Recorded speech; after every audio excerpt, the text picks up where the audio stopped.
అన్నమో రేవంత్ రెడ్డి అంటూ ఘోషిస్తున్నారు గ్రామ పంచాయతీ కార్మికులు. నమ్మి ఓటేసినందుకు పస్తులుండాల్సిన దుస్థితి దాపురించిందని కన్నీటి పర్యంతమవుతున్నారు. ఇదెక్కడి పాలనంటూ ప్రశ్నిస్తున్నారు. తమను బానిసలుగా కాదు సాటి మనుషులుగా గుర్తించి పెండింగ్ జీతాలు చెల్లించాలంటూ రోడ్డెక్కారు. అప్పులు చేసి బతుకుబండిని లాగలేక నిరసన బాట పట్టారు.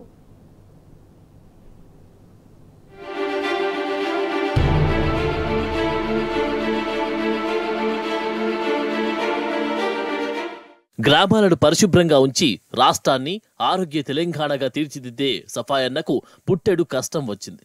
కాంగ్రెస్ అధికారం చేపట్టిన తర్వాత 7 నెలలకు పైగా జీతాలు చెల్లించకపోవడంతో పూట గడవని దుస్థితికి చేరుకున్నారు. అప్పులు కూడా ఇచ్చే దిక్కులేక ఇన్నాళ్లు తీసుకున్న అప్పులకు వడ్డీలు కట్టలేక జీతాలు చెల్లించు మహాప్రభు అంటూ ముఖ్యమంత్రిని నిలదీస్తున్నారు. గ్రామ పంచాయతీలు మండల అధికారులకు మొరపెట్టుకున్న లాభం లేకపోవడంతో కలెక్టరేట్ల ముట్టడి కూడా చేశారు. కానీ ఫలితం మాత్రం శూన్యం. వాళ్ల గోడు వినిపించుకునే దిక్కే లేదు. వాళ్ల ఆకలి తీర్చే మంత్రే లేడు. కనీసం వాళ్ల సమస్యను ముఖ్యమంత్రి దృష్టికి తీసుకెళ్లే ఎమ్మెల్యే కూడా వారికి కనిపించడం లేదు.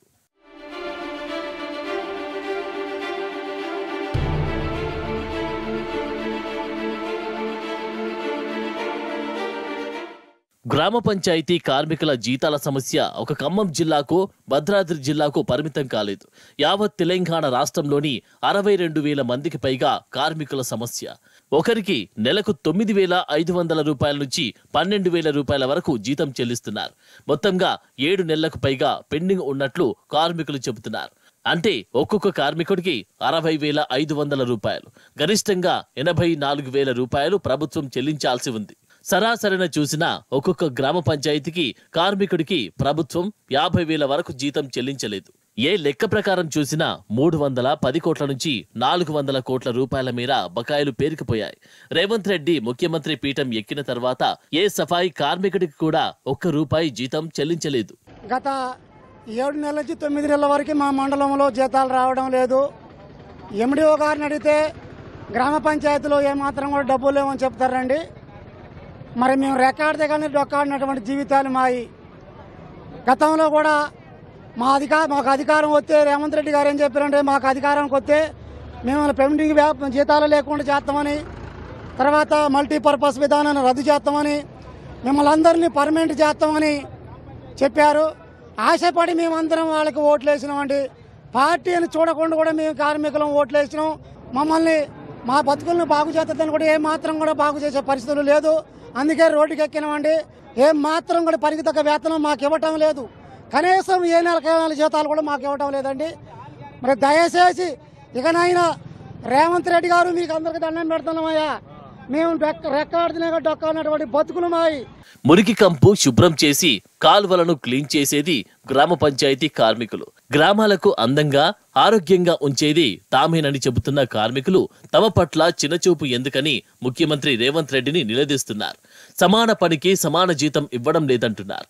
62,000 మంది గ్రామ పంచాయతీ కార్మికులు ఆకలితో అలమటిస్తుంటే కనీసం ప్రభుత్వం, మంత్రులు, ఎమ్మెల్యేలు స్పందించకపోవడాన్ని వారు తప్పుపడుతున్నారు. మా మీద మీకెందుకు కనకరం కలగట్లేదని ఒక్కసారి ముఖ్యమంత్రి గారిని మేము వేడుకుంటా ఉన్నాం. దగ్గర మాకు ఒక 9 నెలల నుంచి మాకు ఈ యొక్క జీతాలు రావట్లేదు. మా పిల్లలు మేము కూడా చదివించుకోవాలి. మేము కూడా మాకన్నా దరిద్ర బతుకులు మా పిల్లలు బతకూడదనే ఆవేదనతోనే మీ చెత్త మురికిలో మేము పనిచేస్తూ ఉన్నాం. దయచేసి గమనించి ఇక నుంచి మా మల్టీ వర్కర్ని ఆనాడు మేము 30-35 రోజుల దాకా మేము ధర్నాలు చేసినటువంటి పరిస్థితుల్లో ఆనాడు సీతక్క గారు కూడా మాకు హామీ ఇచ్చారు. మీకు పర్మనెంట్గా మీకు ఈ ఉద్యోగ భద్రత కల్పిస్తామని కూడా చెప్పారు. ఇంతవరకు మాకు ఆ ఇష్యూ అనేది లేదు. కనీసం మాకు ఉద్యోగ భద్రత కల్పించి మమ్మల్ని ఆదుకోవాల్సిందిగా మిమ్మల్ని ప్రాధేయపడుతూ ఉన్నాం. ఒక 9 నెలల నుంచి 12 నెలల దాకా జీతాలు రావట్లేదు. వాళ్ళు ఎంత ఇదైతారు. పిల్లలకి ఫీజు కట్టడానికి డబ్బులు లేక, బట్టలకు డబ్బులు లేక, పెన్నులు కొనియడానికి కూడా డబ్బులు లేక చాలా ఇబ్బందులు పడతారు. మమ్మల్ని ప్రతి ఒక్క వార్డు నెంబర్ నుంచి ఊళ్ళో వాళ్ళ చిన్న పిల్లల నుంచి బెదిరిస్తారు. మిమ్మల్ని మా గవర్నమెంట్ అయితే తీసేస్తాం అని అంటారు. మాకు అట్టాడిదేం లేకుండా మాకు ఉద్యోగ భద్రత కల్పించమని, మా జీతాలు మాకు వచ్చేటట్టు చేయమని మేము రేవంత్ రెడ్డి గారిని కోరుచున్నాము.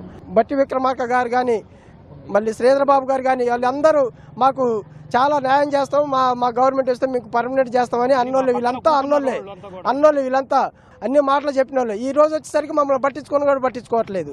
ఇదే మాకు న్యాయం చేయమని, మా గ్రామ పంచాయతీ వరకు న్యాయం చేయమని కోరుచున్నాము. నిరసనలు, ఆందోళన